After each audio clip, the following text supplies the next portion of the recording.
Let's get started. Now, the Independent Electoral and Boundaries Commission, that is the IBC chairperson, Erastus Edang Edakon, has appealed for calm and patience from the public as the commission continues its preparations for initial voter registration. Speaking to the media, Mr. Edakon acknowledged the growing public concern, particularly from the youth and political class, regarding the resumption of voter registration and the updating of the National Voter Register. Now, he noted that the commission is fully aware of the sustained demand that has intensified over the past 2 years. According to the chairperson, the push for voter registration is largely driven by a new generation of voters who are eager to participate in the country's democratic process as provided for the Constitution. Now, the corner assured Kenyans that the IBC has been laying the groundwork to meet these expectations, including logistical planning and system updates to ensure the credibility and inclusivity of the voter registration process. Priority is voter registration and updating of the voters register or the register of voters.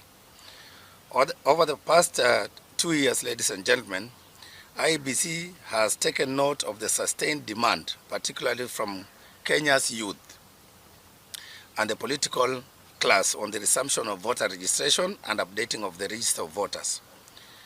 These calls are driven largely by a new generation of voters eager to participate in the democratic processes of this country in accordance with the Constitution. Therefore, this reflection of this powerful civic momentum will deliberately be realized once we embark on this critical process of voter registration and updating of our voter register. Indeed, we hear the voices of young Kenyans demanding the opportunity to be counted and to be actively involved in these democratic processes of rebuilding our country, Kenya. In that regard, IBC has been laying, from the work of our secretariat and now the full commission constituted, has been laying the groundwork for the resumption of voter registration to ensure that no voice or no voices are left out. In line with our constitutional mandate, therefore, we reaffirm that the credibility of any elections depends heavily on the accuracy and integrity of the voter register. A clean and inclusive register is not merely administrative. It is the foundation of free, fair, and transparent elections. The Constitution under Article 88(4) A and B provides for the continuous voter registration of all eligible Kenyans and the regular revision of the register of voters. That's a constitutional mandate and requirement. The public and stakeholders are requested to note that the registration process, as provided for in law, was temporarily suspended through a gazette notice to pave way for the compilation of register of voters and the conduct of the 2022 general election.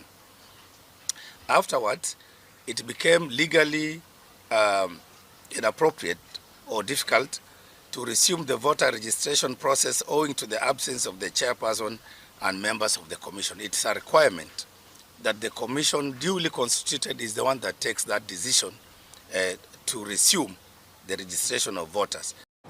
Now, at the same time, Prime Community Secretary, that is Musalia Mudavadi, has called on Kenyans to uphold respect for the Independent Electoral and Boundaries Commission, that is the IBC, and other public institutions, emphasizing a critical role in safeguarding democracy.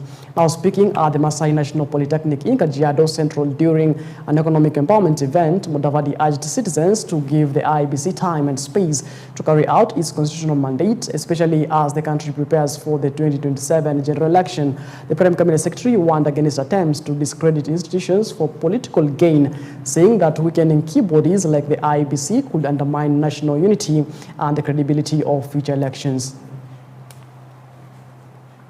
Tuheshimu institutions za serikali, tuheshimu mahakama, the judiciary, tuheshimu the legislature, bunge, tuheshimu the executive ambayo inaongozwa na President Ruto, Deputy President Professor Kindiki na sisi. Kwa sababu Umaarufu wa taifa ni kuhakikisha kwamba institutions are sound.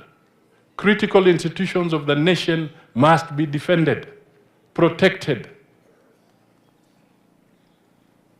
Tusipokuwa na judiciary that is respected, tutakatana na mapanga hapa. Tusipokuwa na executive ambayo pia inazingatia law and order, tutakuwa na wakorofi wengi. Na institutions zingine ambazo ni za muhimu kama IBC tuziheshimu, kwa sababu tusipoheshimu institutions kama hizo tutaharibu. Sasa wewe umepewa jina mheshimiwa na unasimama hapa alafu unasema tutaiba kura. Sisi tunataka Ruto akiipata 2 term, na atapata, na mimi najua atapata, na nyinyi mnajua atapata. Tunataka apate kwa njia ya halali.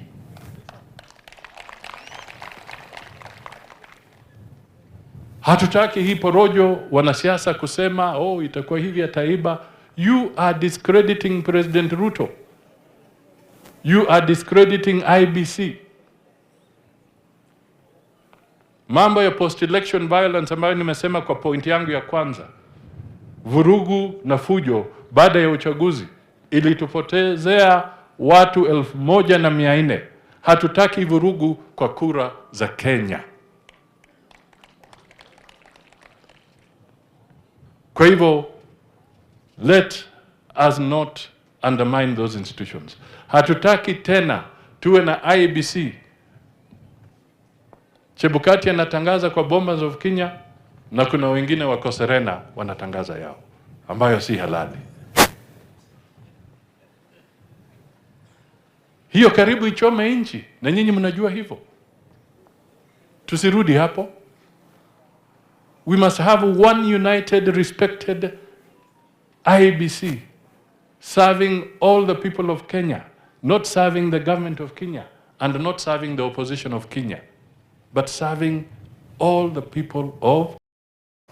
Right, moving on, Nairobi Senator Sifuna has encouraged Kenyan youth to embrace dialogue as a critical tool in addressing the country's challenges, especially in the run-up to the 2027 general elections. Speaking during a youth mentorship session at ODM party headquarters, Chungwa House, with a group of young women leaders urged under the banner Young Captains, Sifuna emphasized the importance of peaceful engagement and open conversation among the youth. However, Sifuna took issue on the recent remarks made by a woman representative, that is Fatuma Jewo. Without mincing words, he condemned the alleged statements suggesting possible interference with the upcoming 2027 elections. He called on leaders to exercise responsibility in their public pronouncements, especially on matters related to national elections and governance. You must never discount dialogue. You must never refuse an opportunity to discuss your issues or to talk. And when you sit down and listen to them, you get different perspective on the issues in the country. So it is important to have these conversations. Cool. So how do these issues come up if you don't talk? But what they have told us is that now the older generations need to do less talking, yes, and more listening. Yeah. Let me tell you that as a party, we already condemned any member of parliament or any person standing up to claim that they will interfere with elections. As you know, ODM has been a victim of election rigging for many, many elections. So it is not the position of ODM to countenance, to support, or to even condone the thought of interference with elections. Na itakubalika mtu yoyote kuinterfere na uchaguzi, si ndio? So we condemn in the strongest term any person, be it from ODM, be it from any other political party. We want the IEBC to summon these people who are threatening to interfere with elections, not just condemn in a letter. My call to my fellow young people, the Gen Zs out there, we cannot continue to be tribal, to be partyless. We cannot continue to be leaderless. I would like to urge my fellow young people to join this party and let us move in with one agenda, and that is making Kenya our home and a better place. Right, moving on, Speaker of the National Assembly, Moses Wetangula, has urged Parliament to undertake reforms of laws governing public demonstrations, citing misuse of constitutional freedoms to justify violence and destruction of property. Now, speaking in the aftermath of the recent protests that resulted in loss of lives and widespread damage, Wetangula stressed that while the Article 37 of the Constitution protects the rights to peaceful assembly and demonstrations, it does not depict looting or harm to others. He called on members of Parliament led by Majority Leader Kimani Ichung'wah to spearhead the legislative process to close loopholes that have been abused to cause unrest under the guise of peaceful protest. Ichung'wah, kule bungeni, you should look at the law again. The Constitution gives everybody the right to demonstrate, to picket, to present petitions to officers of authority.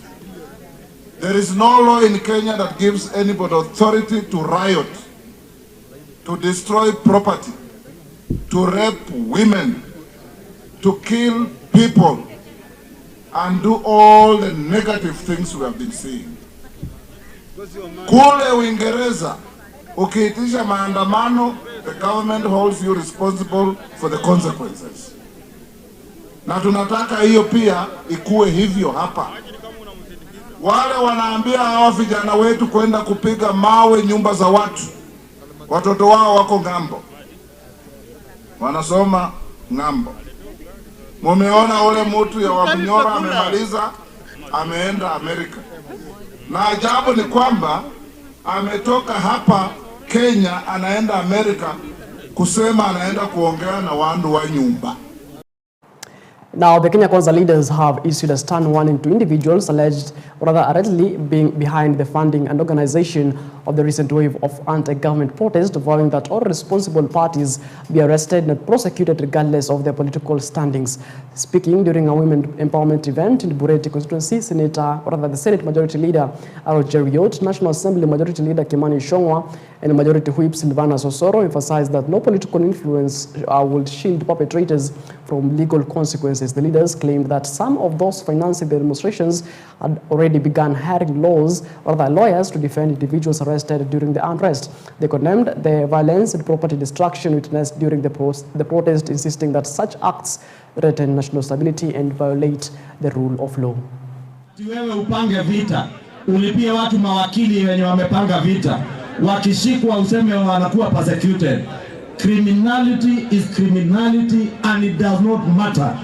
When you engage in criminality, whether you are a member of parliament, whether you are an impeached deputy president, you are a common criminal like any other criminal, and you will be arrested and charged before courts of law like any other criminal. Don't cry persecution when you plan to loot shops, when you plan to burn people's property, when you plan to invade police stations, steal firearms.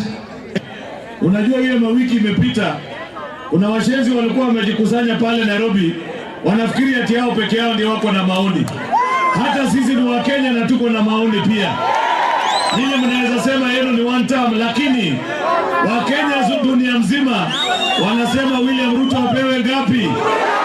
Hebu weka juu nione. Ninyi ni Wakenya, si Wakenya?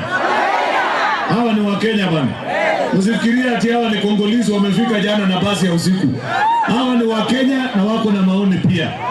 Wale wanafikiria ati kuna vile unaweza pata kuwa rais kwa kupitia njia ya mkate.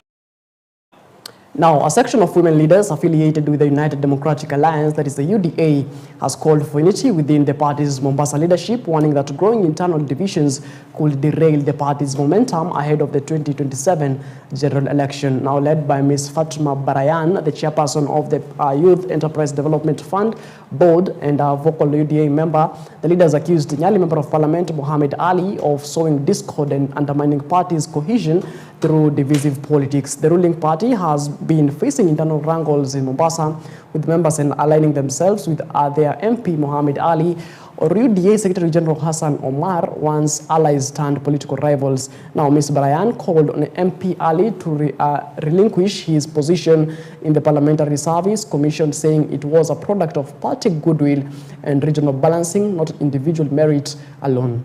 Ninaongelea Mheshimiwa Mohamed Ali Jichopevu.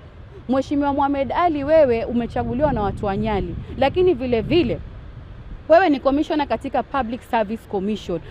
Ulipata hii fursa hii si kwa sababu ya kura za wananyali, lakini kwa sababu ya zile negotiations ambazo zimekuwa katika chama. It is a party privilege so that kukuwe na regional balancing, ndio maana ukapata kile kiti. Lakini leo unakuwa unafanya nini? Umebaki kuwa mitandaoni, kujiunga na watu ambao hawataki maendeleo ya wapwani, wanaangalia tu masuala ya ukabila na ugawanyaji wa nchi.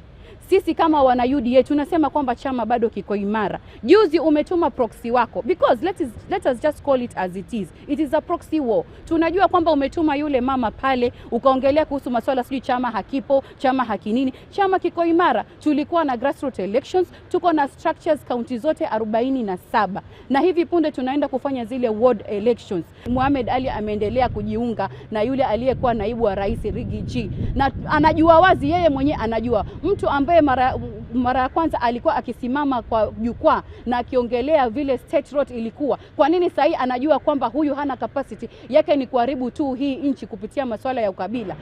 Sisi tukiwa hapa pwani ni lazima tuzungumze na sauti moja. Tukizungumza na sauti moja ndipo pale nguvu inakuja. Lakini leo ukisema uko UDA kisha unatupiga mawe, hii haiwezi kuendeleza. Ni lazima tushikane, kama kuna matatizo tuzungumze ndani ya nyumba ya UDA. Tuchambuane pale UDA, tujua makosa iko wapi, tutengeze wapi. Kwa sababu ukizungumza unakuwa wewe si mwana UDA kweli. Ukiwa wewe ni mwana UDA dhabiti kweli, ni lazima ushikane na wenzako wa UDA, mubadilishe yale msimu tuliokuwa nao, tuwe na kitu kimoja. Hatuzungumzi mambo mengi, tunajua mambo yanapangwa, yanakuja kwa mpangilio.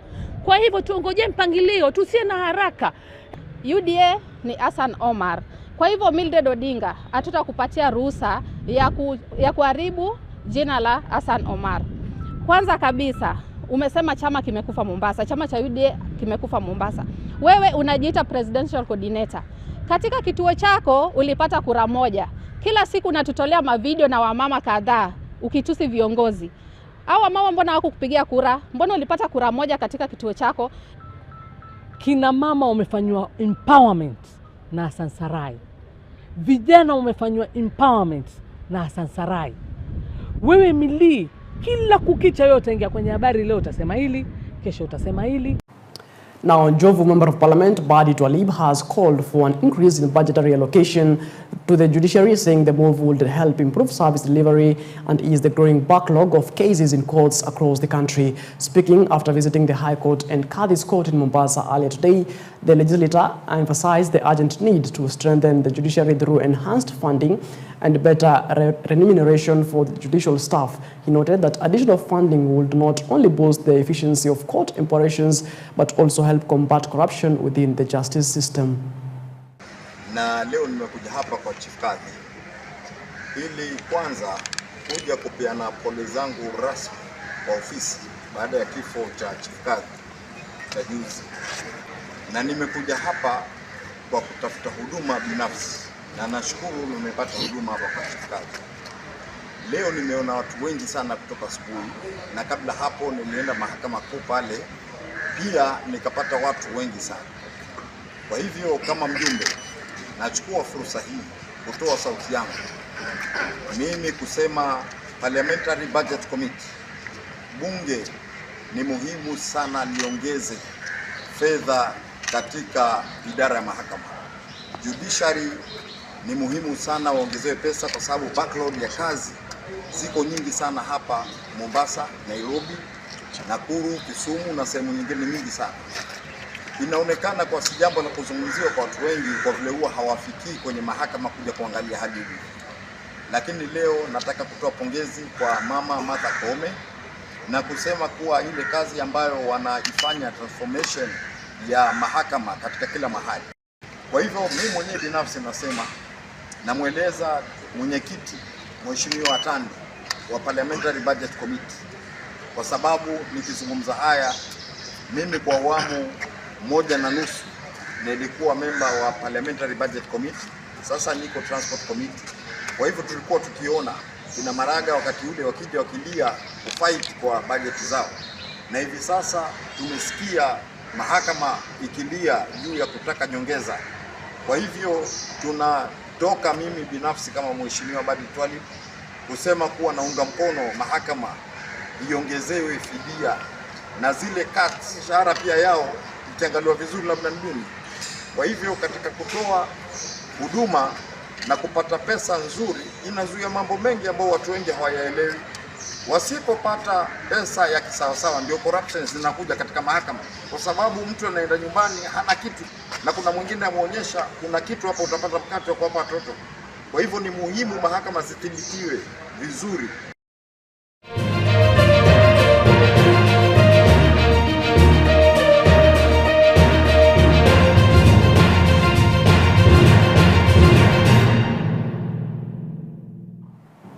Right now, let's get sporting. Sports officials in Bungoma County are calling on the national government to increase funding for schools to support junior secondary school students' participation in schools competition, or in sports competition. Now speaking during the Bungoma GSS ball games held at Webuye DEB Primary School, Bungoma Sports Chair Andrew Situma and Kenya National Union of Teachers, that is NAT Secretary General Robert Mandila, highlighted the financial struggles that schools face in preparing students for sporting events.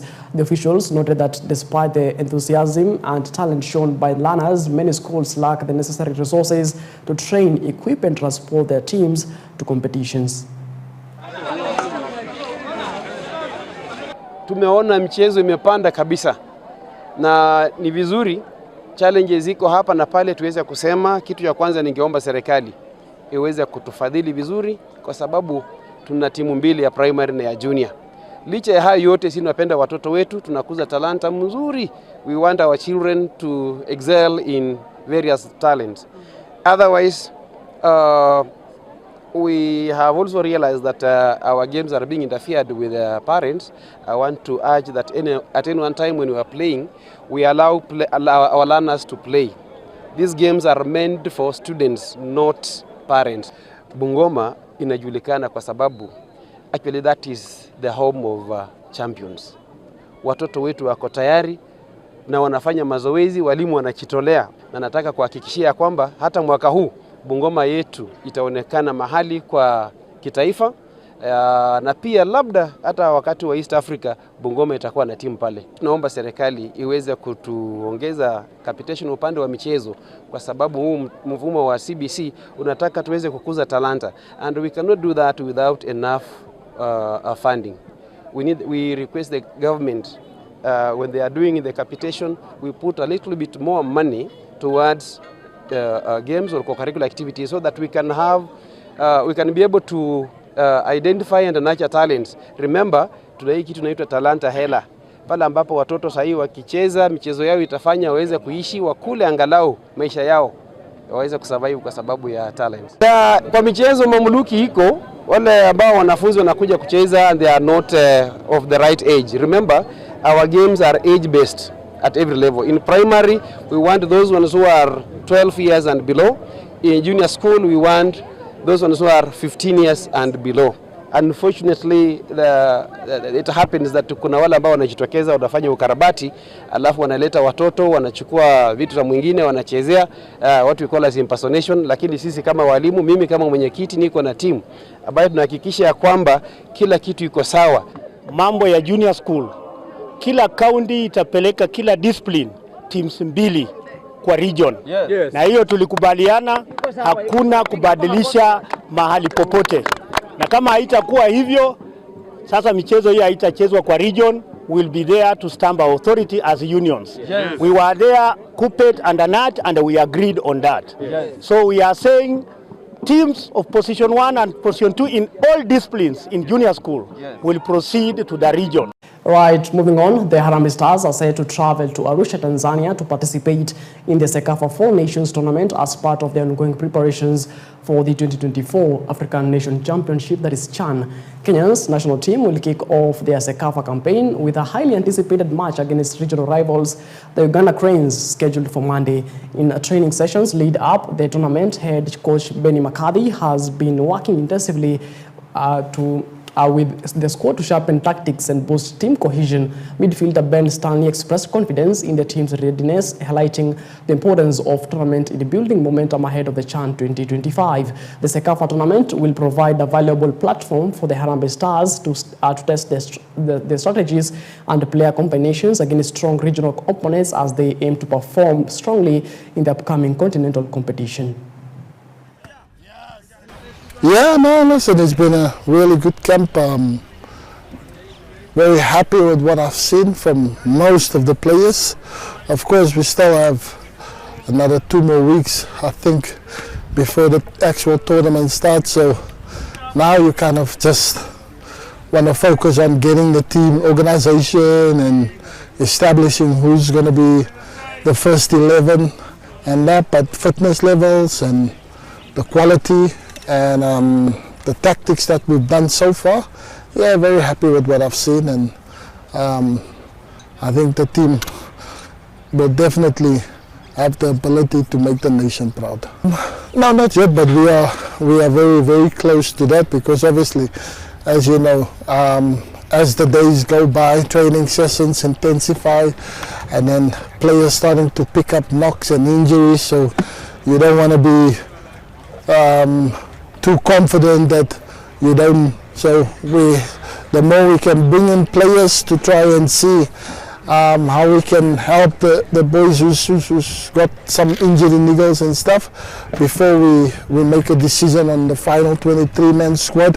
We have to be absolutely sure, because you don't want to get to the tournament and then you lose 2-3 players to injuries where you've got a warning sign already before the tournament started. So I think it's just precautionary measures and see how the fitness levels and the injuries, how serious it is for those players that have picked up knocks and niggles before we make that final decision and select the actual 23-man squad for CHAN. I think it's nice, good competitive games against strong opposition, so I think it will kind of leaves us on a note to see where we are in terms of game readiness and for the tournament. So it will just give us an indication on where we still need to strengthen and where we need to improve, because it's better when you have these opportunities in these kind of matches to rectify. Tuko motivated, mood iko positive. Kila mtu ako at his best. Tuna hope tu CHAN itakam. Tutakuwa very prepared and very ready to face any other team inakuja. Inafanya feel poa kama mchezaji, inanipatia confidence, inanipatia easy way kujiexpress kwa field, unaona. Juu sio kila mtu anaweza access chance ya kukua kwa kikosi. Every player anataka kuwa hapa, so I think inanifanya na kuwa motivated na kuwa easier for me kucheza.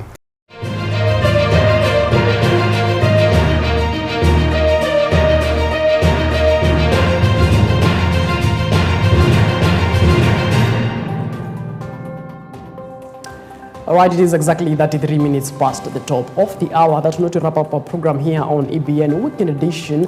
My name is Martin Macharia. Do have yourself a good night. Remember to go to church tomorrow. And as always, let's do this again when God says we do.